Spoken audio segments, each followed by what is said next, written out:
ಈ ನಾಡಿನ ಈ ಭಾಗದ ಯುವಕರು ದುಶ್ಚಟಗಳಿಗೆ ಬಲಿಯಾಗಿ ಕ್ರಿಕೆಟ್ ಬೆಟ್ಟಿಂಗ್, ಮೊಬೈಲ್ ರಮ್ಮಿ ಇಂಥವುಗಳಿಗೆ ಬಲಿಯಾಗಿ ನಮ್ಮ ಯುವ ಜನಾಂಗ ಹಾಳಾಗ್ತಕ್ಕಂಥದ್ದು ನಾನು ಕಳೆದ ಅಧಿವೇಶನದಲ್ಲಿ ಕೂಡ ಮಾತನಾಡಿದ್ದೇನೆ.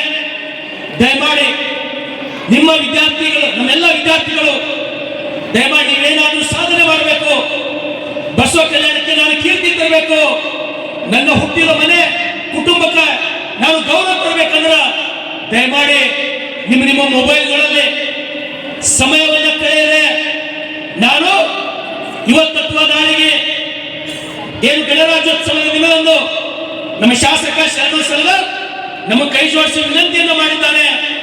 ನಾನೇನಾದ್ರೂ ಸಾಧನೆ ಮಾಡಬೇಕು, ನಾವೇನ್ ಕಲಿಯೋಳು ತುಂಬಿಕೊಂಡಿದ್ದೀವಿ ಇಲ್ಲಿವರೆಗೆ, ನಾನೊಬ್ಬ ಡಾಕ್ಟರ್ ಆದ್ರೆ ನಾನು ಬಹಳ ದೊಡ್ಡ ಸಾಧನೆ ಮಾಡಿದಂಗಾಯ್ತು, ನಾನೊಬ್ಬ ಇಂಜಿನಿಯರ್ ಆದ್ರೆ ನಾನು ಬಹಳ ದೊಡ್ಡ ಸಾಧನೆ ಮಾಡಿದಂಗಾಯ್ತು.